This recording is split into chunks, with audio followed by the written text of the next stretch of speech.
Nos da una información muy interesante. Aquí abrimos el expediente de los contenidos.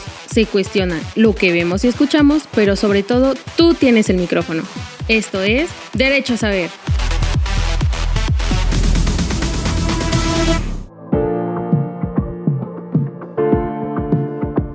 Bienvenidas y bienvenidos a Derecho a Saber, el espacio donde exploramos temas de tu interés y todo lo que necesitas conocer para estar bien informada e informado.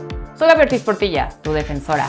Gracias por acompañarme en este viaje hacia una ciudadanía más empoderada. Derecho a Saber. Después de décadas de espera, el tren vuelve a los rieles de México, conectando comunidades, impulsando la economía y acercando culturas de norte a sur. Historias, paisajes y oportunidades entrelazan un viaje que promete transformar la forma en que vemos y recorremos nuestro país. Hoy nos acompaña el maestro Néstor Núñez López, quien es titular de la Unidad de Vinculación y Patrimonio de la Secretaría de Infraestructura, Comunicaciones y Transporte. Gracias, maestro Néstor, por aceptar la invitación. No, muchas gracias, Gaby, a tus órdenes. Estamos muy felices de tenerte aquí en Derecho a Saber. Bajo la actual administración de la presidenta Claudia Sheinbaum se está impulsando un ambicioso plan de desarrollo ferroviario que prioriza la reactivación de trenes de pasajeros con la meta de construir más de 3,000 kilómetros de vías férreas nuevas. Se han anunciado y puesto en marcha varias rutas clave, como el tren Aifa-Pachuca, el tren México-Querétaro-Guadalajara y también el tren Saltillo-Monterrey-Nuevo Laredo. Para comenzar y entender mejor el tema, maestro Néstor Núñez, ¿podrías contarnos un poco sobre la historia de los trenes en México? Puedes hablarme de la revolución, puedes hablarme de la privatización, me puedes hablar sobre cómo se nacionalizó, un poco de cómo llegamos al día de hoy. Claro, bueno, mira, los trenes, primero quisiera decirte que quien recupera los trenes de pasajeros es el presidente Andrés Manuel López Obrador.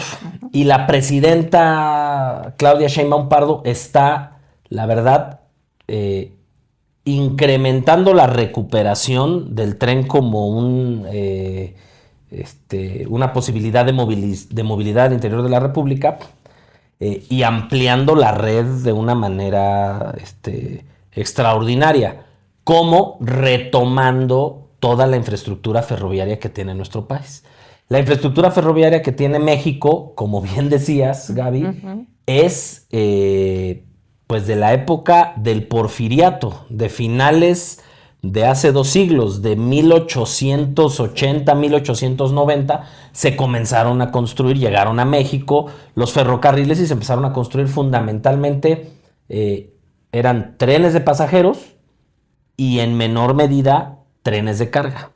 Okay. Y así funcionó todo el tema de trenes en este país con una construcción nacional. A través de ahora ya les llamamos empresas productivas del Estado, de una empresa dentro del Estado mexicano que era Ferrocarriles Nacionales. Uh-huh.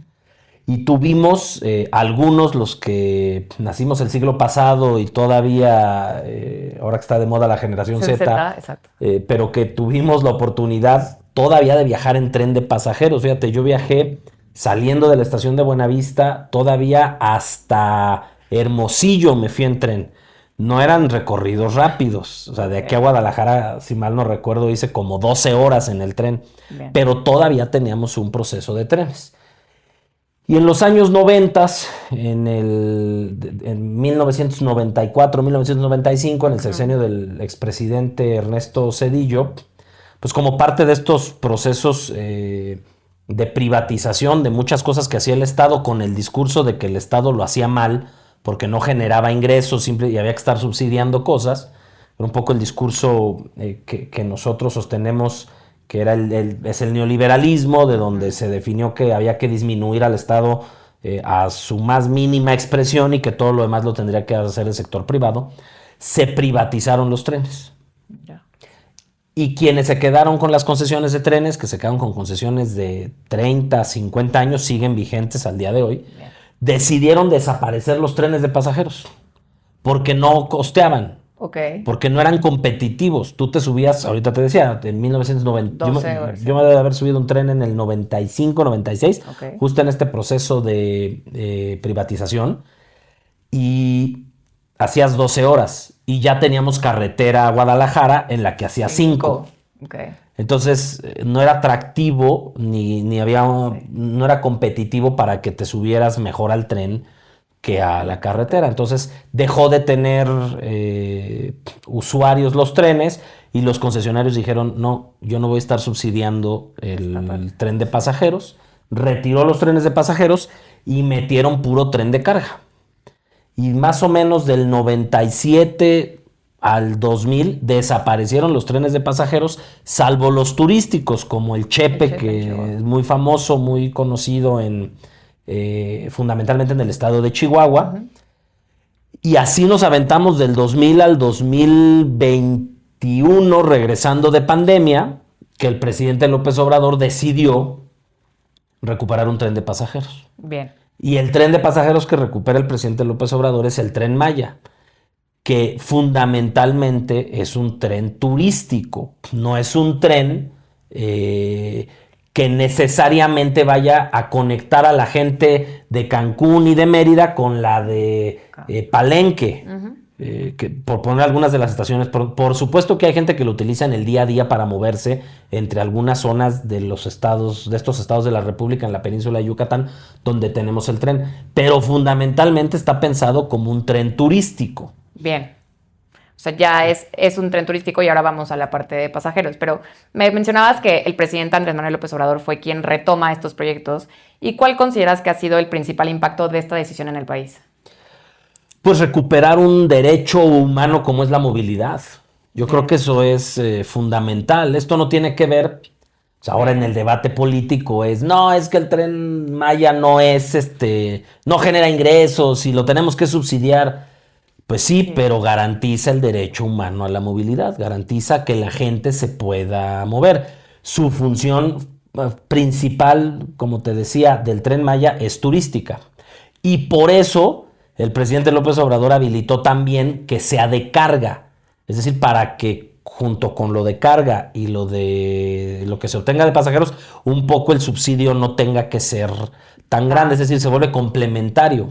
Y eso no está concesionado, el Tren Maya no está concesionado, lo está operando una empresa del Estado que se llama Tren Maya. Bien. Entonces, los ingresos que se van a generar ahora que se está terminando la construcción del Tren el Tren Maya Carga, que no es que se esté construyendo un nuevo tren, lo que estamos haciendo es, las vías del tren ya están, lo que estamos haciendo es las zonas de almacenaje y de maniobras, le llaman, para el tema logístico. Entonces, lo importante es que recupere un derecho humano y esto lo retoma la presidenta. Bien. Reforma el artículo 28 constitucional, volviendo el tema de trenes de pasajeros prioritario para el desarrollo económico y social del país.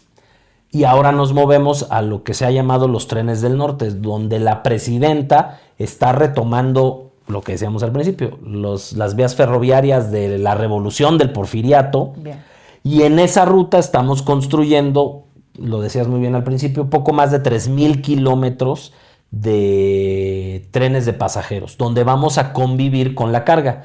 Hoy los concesionarios privados que se dejaron o se construyeron con Cedillo van a seguir utilizando las vías del tren para seguir el tema de carga, aunque hay que decir que la presidenta les está pidiendo que le metan más ganas a mover más carga en los trenes para liberar carreteras. Okay. Y vamos a liberar carreteras también porque vamos a tener trenes de pasajeros. Entonces, son fundamentalmente dos grandes trazos. Es de Ciudad de México a Querétaro. Y en Querétaro, que se va a convertir en una especie de hub de movilidad importantísimo, te vas a mover hacia el Pacífico, bien, rumbo a Irapuato, a León, vas a pasar por Guadalajara, Nayarit, Mazatlán, Culiacán, Ahome, hasta Nogales en Sonora. Bien. O sea, vas a recorrer pegado al Pacífico. Y por el otro lado de Querétaro nos vamos hacia Guanajuato, vamos a ir hacia San Luis Potosí, de San Luis Potosí a Zacatecas, de Zacatecas a Coahuila, Saltillo, y vamos a entrar hacia Nuevo León y vamos a acabar en la frontera en Tamaulipas, en Nuevo Laredo, que la presidenta ya decidió que le llamemos el tren del Golfo de México. Bien. Pues justo también en las coyunturas de Estados Unidos, ¿no? Bien. Y justo sobre estos nuevos proyectos, ¿cuántas personas creen, o sea, las proyecciones de movilidad, ¿no? Si ya estamos hablando de derecho humano, ¿a cuántas personas le vamos a garantizar este derecho? Te doy lo que a mí me parece un dato brutal. Sí, son estas dos principales vías, pero estamos terminando 2 conexiones. La primera es Ciudad de México-Querétaro. Desde Querétaro te vas a abrir a los 2 grandes tramos que se van a recorrer. Pero de la Ciudad de México a Querétaro va a ser fundamental porque la Ciudad de México es, aunque Querétaro va a crecer como este centro de movilidad porque vas a tener esa conectividad, la realidad es que la Ciudad de México nunca va a dejar de ser el centro de atracción o el polo de atracción más importante del país. Y se está construyendo la ampliación del Aeropuerto Internacional Felipe Ángeles a Pachuca. Déjame decirte que el del Aeropuerto Internacional Felipe Ángeles a Pachuca estimamos, no me quiero acelerar, pero que debe de estar en pruebas ya para funcionar a estas alturas del año que viene. Bien. O sea, si todo sale bien en enero del 2027, okay, se tendría que estar inaugurando el tren que viene de Pachuca hasta Buenavista en la Ciudad de México. Ese tren nada más tiene una expectativa de demanda de 107,000 viajes diarios. Gaby, diarios. O sea, estamos estimando que le vamos a quitar cerca ¿de cuántos de entre coches? el 35 y 40% de carga vehicular a la carretera México-Pachuca. Wow. Para que te des una idea. Claro. O sea, es una cantidad, o sea, 107,000 viajes diarios entre la ciudad de Pachuca y la Ciudad de México. Obviamente con todas las conexiones que hay, porque es parte del suburbano. El que hoy sale de Buenavista y llega hasta Cuautitlán y que se va a desviar en Lechería y va a pasar por Tultitlán, Tultepec y va a llegar al AIFA. Y de ahí se va a seguir a unas estaciones en Huitzila, en Tizayuca, en Temascalapa, en Empalme del Rey, en Jagüey de Telles, y va a llegar hasta Mineral de la Reforma y Pachuca. Entonces estamos hablando de 107,000 usuarios. Nada más en ese tramo. De todo el tramo, o sea, contando las paradas. Así es, de Pachuca a la Ciudad de México. Y bueno, imagínate cuánto vas a tener de Nuevo Laredo a la Ciudad de México. Entonces vas a mover una cantidad espectacular de gente todos los días. Importante también decir que la presidenta decidió que no construyéramos estos trenes del kilómetro 0 al 3000, sino ordenó que fueran tramos operativos para poderlos ir abriendo. Entonces, así como te estoy diciendo el AIFA Pachuca, el Querétaro Ciudad de México debe de estar terminándose en el tercer trimestre del 2027. Y ya te vas a poder mover de la Ciudad de México a Querétaro. Con ese tenemos una expectativa de demanda de cerca de 20,000 viajes diarios. Bien. Y si lo vas ampliando, pues obviamente vas a juntar Querétaro con Irapuato. Ese también va a estar acabado en ese tramo más o menos del 2027. Entre Querétaro e Irapuato estamos hablando de cerca de 30,000 viajes, nada más entre Querétaro e Irapuato. Es decir, no estamos tomando en cuenta los que vendrán hasta la Ciudad de México.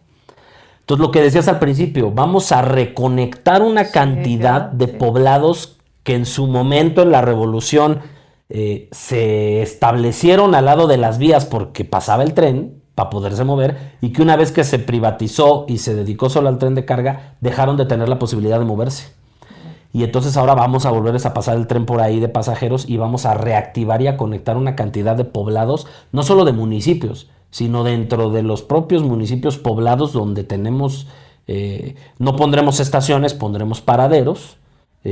No se va a parar a lo mejor el tren en todas las frecuencias que tenga. Bien. Pero va a tener esa condición de conectividad y de volver a garantizar un derecho humano. ¿Y qué tipo de trenes van a ser? Pues son trenes rápidos, no son trenes bala, ¿no? Todo el mundo anda con las ganas de que, oye, va a ser un tren bala. La característica del tren bala es que busca conectar fundamentalmente grandes distancias y por eso rebasa a veces los 300 kilómetros por hora. Aquí estamos hablando de un tren que en el mejor de los casos llegará a 200 kilómetros por hora. Pero la expectativa es que en promedio ande entre 100 y 120 kilómetros por hora. Ahora, habrá muchas frecuencias, Gaby. No va a salir un tren de la Ciudad de México a Nuevo Laredo cada hora. Claro. El que se va a ir hasta Nuevo Laredo saldrá a lo mejor 3 veces al día cuando ya esté completa la línea. Pero a Querétaro vamos a tener seguramente frecuencia cada hora y media. Claro. y que vaya de la Ciudad de México a lo mejor hasta Monterrey cada 2 horas. Y muchos de estos van a ser paradas interurbanas. Entonces, tenemos trenes de largo alcance y tenemos trenes que van a ser pues una especie, no diría yo de suburbanos, porque no tenemos, saliendo de la zona de Querétaro, no tenemos tantas, claro, no se han convertido en megalópolis como la Ciudad de México, ¿no? Sí, que está conectado todo el Estado de México, una parte y la ciudad. Pero entonces vamos a tener esa condición de conectividad extraordinaria, ¿no? Bien. Me parece todo muy interesante lo que nos está contando el maestro Néstor Núñez, una voz fundamental y de experiencia en el proyecto ferroviario de México. También sabemos que diriges la Unidad de Vinculación Institucional y Patrimonio. Recientemente cae en este gobierno para los temas ferroviarios, pero también un poco su función, o sea, ¿cuáles son los objetivos de esta nueva unidad? Pues todo el mundo cree que nosotros construimos trenes. Exacto, y nosotros no construimos en tu trenes. día a día, así es. ¿Qué haces? Nosotros nos encargamos de que se pueda construir el tren. Bien. O sea, quizá no se alcanza a ver, pero para que tú puedas construir un tren, necesitas dónde construirlo. Necesitas la tierra donde se va a construir.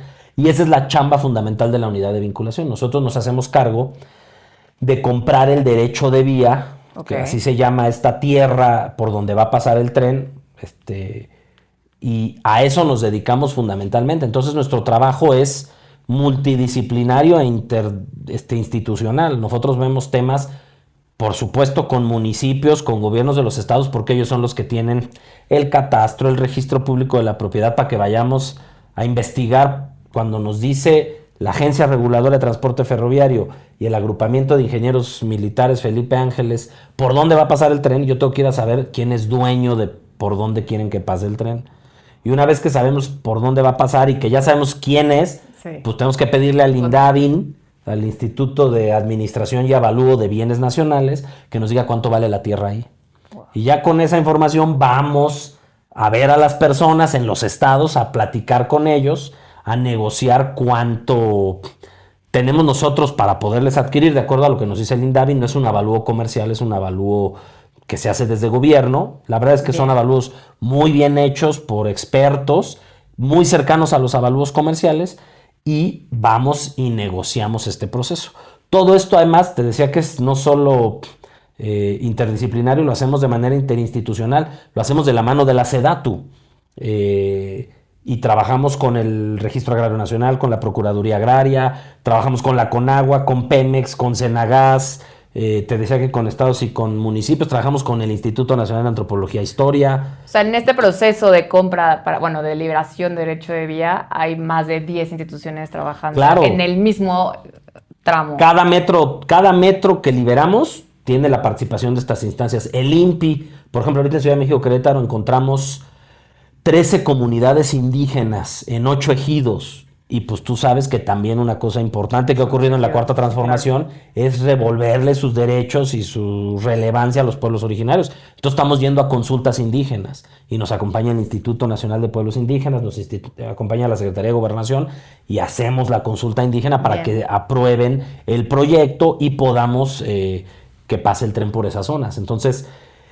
la verdad es que es un trabajo muy importante, y si no hay derecho de vía no hay tren. Entonces un poco somos un poquito antes de la construcción, y esa es la chamba a la que nos dedicamos. Ahí la verdad es que el trabajo coordinado con SEDATU, con la subsecretaria Griselda Martínez, ha sido fundamental, con el equipo de la Procuraduría Agraria, con el Registro Agrario Nacional, y te digo que participa todo el mundo. La verdad es que estamos todos metidos. Tuve la oportunidad de verte en tu participación en La Mañanera, y creo que hay una parte que me gustaría que compartieras con la audiencia, que antes este paso que nos estás contando lo hacían externos, ¿cierto? Entonces hoy lo está haciendo el gobierno, con solo gobierno, ¿cierto? Sí. Un poco esa parte. Fíjate que, otra vez, no me gusta luego meterme mucho en la grilla del momento del país, pero en el periodo neoliberal se decidió que el gobierno hacía mal todo, y entonces decidieron contratar empresas privadas para que liberaran el derecho de vía. Entonces lo que hacía el gobierno era separar una lana para pagarle a la gente lo que iba a costar su tierra,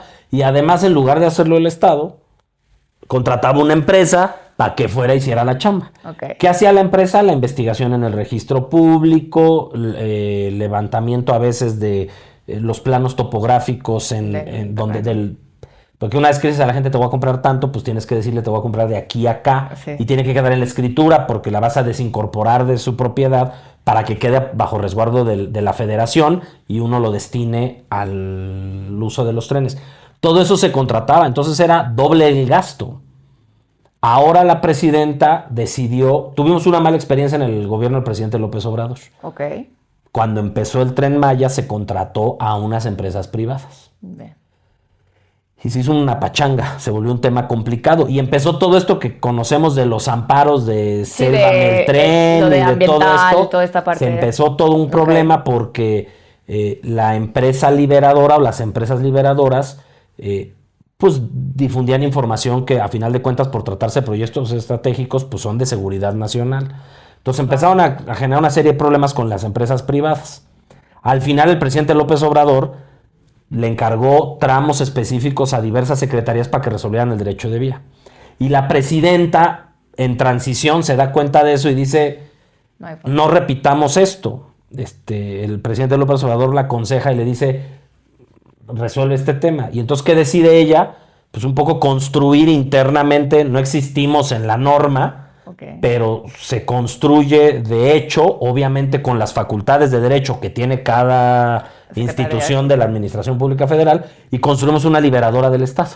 Por eso digo que lo hacemos de la mano con todos estos que tienen que ver, todos estos entes públicos que tenemos que ver algo con la liberación del derecho de vía. Entonces la SICT, junto con la agencia reguladora, somos, digamos, los promoventes de la obra. SEDATU tiene la facultad de expropiación, y obviamente todo el tema de social con la Procuraduría Agraria y el Registro Agrario Nacional en la propiedad social con los ejidos. El INPI entra en pueblos originarios, el INA entra en todo el tema arqueológico que te imaginarás, que así como estuvo padrísimo en el Tren Maya con todo el tema, exacto, pues en el AIFA se encontraron los mamuts y ahora imagínate todo lo que se están encontrando en la ruta de los trenes de la Revolución. Entonces, también el salvamento que hace el tema arqueológico del INA es muy importante. Wow. Y ahí te vas encontrando a veces hasta con dependencias que no creíste que ibas a tener que atender algún tema, acabamos atendiendo. Fíjate, una anécdota. Cuéntanos. Estamos atendiendo en un ejido en Ciudad de México, Querétaro, en el estado de Hidalgo, si mal no recuerdo. Un problema de una laguna estancada que se llenó de mosquitos por la presencia de lirio acuático, que nunca se había atendido, y como ahora llegamos todo el gobierno federal a liberar el derecho de vía, el poblado elegido nos dijo, oigan, sí, pero resuelvan este problema. Y la instrucción de la presidenta ha sido no llegar como llegaban las liberadoras, nada más a comprar la tierra y ya hasta a un lado, sino atender a la gente desde una perspectiva de justicia social. Entonces, por eso estamos involucrados todos. Y entonces somos una liberadora estatal que no nada más hacemos avalúos, mediciones y compramos, sino que atendemos a la gente. Nos hemos encontrado invasiones del derecho de vía, porque estamos utilizando el derecho de vía histórico por donde pasaban los trenes de la Revolución. Ahora, en el Tren Maya se tuvo que comprar todo nuevo. Acá lo que hacemos es ampliaciones. Hay lugares donde por las características del tren, por la velocidad que va a tomar, no puede tener pendiente, no puede tener curvas muy pronunciadas, y nos salimos del derecho de vía y del derecho histórico y adquirimos nuevo, que es lo menos, pero ocurre. Pero entonces la presidenta dice, no nada más lleguen a comprar, atiendan a la gente. Entonces a veces está la gente, como ya no pasaba el tren por ahí, pues pusieron su casita pegada a la vía, al ladito de donde es derecho de vía nuestro. Es propiedad de la nación. No hay que liberar, es escrito que es nuestro, hay propiedad, hay título de propiedad, pero la presidenta dice, no lleguen a quitar a la gente y decirle, oye, esto es mío, hazte a un lado. No, los incorporamos al programa de vivienda de la Comisión Nacional de Vivienda, de la CONAVI, y los mudamos a algunas zonas cercanas, se les da vivienda. Eso es una atención integral. Entonces somos una liberadora del Estado mexicano que de verdad creo que se está haciendo un trabajo muy importante. Es un gran trabajo y seguramente muchas de las personas que tienen contacto deben estar muy agradecidos de que hayan trenes y de que estén liberando. Se resuelven muchas cosas. Eso nos obliga, te voy a decir algo, nos ayudan los municipios. O sea, a veces el municipio, la CONAVI no tiene tierra, ahí no estamos construyendo vivienda, y el municipio dice, yo te dono esta tierra y mudemos a la gente aquí. Entonces es un trabajo padrísimo porque es intergubernamental a nivel gobierno de la República, todos Cuando necesitamos algo de Hacienda nos ayudan, cuando necesitamos algo de Semarnat nos ayudan, de áreas naturales nos ayudan, hay una coordinación extraordinaria y también de manera vertical entre órdenes de gobierno. Los estados y los municipios están interesados en que pase el tren. Claro. Entonces todo el mundo está ayudando y ha sido un proceso muy padre de ir avanzando rápido, ¿no? Vamos a tener trenes hacia el norte del país muy pronto. Bien, o sea, tenemos avances que nos vamos a poder subir. Yo, que soy millennial, me voy a poder subir a un tren enero 2027, más o menos. Te vas a poder subir al tren al AIFA antes del Mundial. Bien. O sea, vas a poder... Hoy una de las quejas que hay es que hago 40 minutos al AIFA. Luego al Benito Juárez se hace más tiempo en hora Normal, pico. sí, claro. Pero bueno, te vas a poder subir en Buenavista y vas a estar en 32 minutos en el AIFA. Bien. Eso va a ser antes del Mundial, pronto. Ok, antes del la Mundial. fecha la que revelará sea... la presidenta, pero vamos a tener tren suburbano al AIFA antes del Mundial. Y en enero del 2027 debemos de tener a Pachuca. Y en el 2027, en el tercer trimestre, debemos estar pudiéndonos subir a Querétaro. Y así se van a ir, como se diseñó que sea por tramos operativos, vas a poder tener el Saltillo a Nuevo Laredo, también lo vas a tener antes de que tengamos en Ciudad de México Saltillo. Ok, bien. O sea, entonces vamos a ir avanzando rápido. por tramos, lo vamos a estar... Y además la presidenta diseñó todo, Gaby, esto creo que es bien importante, para que no se quede una sola obra pendiente. Eso es lo que te quería preguntar, pero es, ¿el sexenio va a terminar con estas obras concluidas? Todo lo que se inicie se va a acabar. Bien. Sabes que siempre hay imponderables, pero si se inicia un tramo, se van a terminar completitos. Bien. Y la idea es llegar, como te decía, hasta Nogales por el lado del Pacífico y hasta Nuevo Laredo por el lado del Golfo de México. En tren del Golfo de México, perfecto. Finalmente, Néstor Núñez, ¿qué te gustaría que la ciudadanía conociera acerca de estos trenes? Sabemos que hay mucho tipo de información y justo el propósito de este podcast es combatir la desinformación. Entonces, sobre este proyecto, sobre la presidenta, sobre el trabajo que hay detrás, que no un ciudadano nos podamos dar cuenta de qué hay ahí, ¿qué te gustaría que la audiencia supiera? Pues primero que es un proyecto prioritario. Yo no voy a pelear con otras dependencias, pero creo que este es en inversión de infraestructura el proyecto más importante de este sexenio. Me parece que conectar, te digo, a veces lo perdemos de vista, pero vas a conectar la Ciudad de México con Nuevo Laredo y con Nogales y todo lo que ocurre, todo lo que te hacen encontrando en medio. Vamos a tener estaciones terminales que se le llaman, en donde tenemos no solo el tren, sino nos vamos a juntar en algunos casos con aeropuertos, en algunos casos con estaciones de autobuses, por ejemplo, en Pachuca vamos a llegar a donde está el Tuzobús, para que te bajes del tren y te puedas subir al Tuzobús y vayas al centro de Pachuca. O sea, los futboleros van a estar muy contentos. Muy bien. Vamos a ir en la ruta de Querétaro y vamos a estar a la mano del aeropuerto. Ok. Entonces, vas a llegar a Monterrey, vas a llegar a Saltillo y vas a estar cerca también. O sea, se trata de construir un tema de conectividad, de movilidad extraordinario. Eso es algo que no necesariamente se está alcanzando. A ver, vamos a tener paraderos y estaciones intermedias. También es importante decir eso, fíjate. A ver. Yo creía, esa es ignorancia que ya me curé en este tramo de estar con los trenes, pues que las estaciones de trenes eran como los aeropuertos, ¿no? Estaciones grandotas. Sí, no, pues de chido. Los trenes no tienen esa condición porque tú al tren llegas 10 minutos antes de que llegue el tren y te vayas. Lo que te garantiza el tren, Gaby, es puntualidad. No, eso lo dice mucho el maestro Andrés Layuz, que es quien está diseñando los trenes junto con el agrupamiento de ingenieros militares.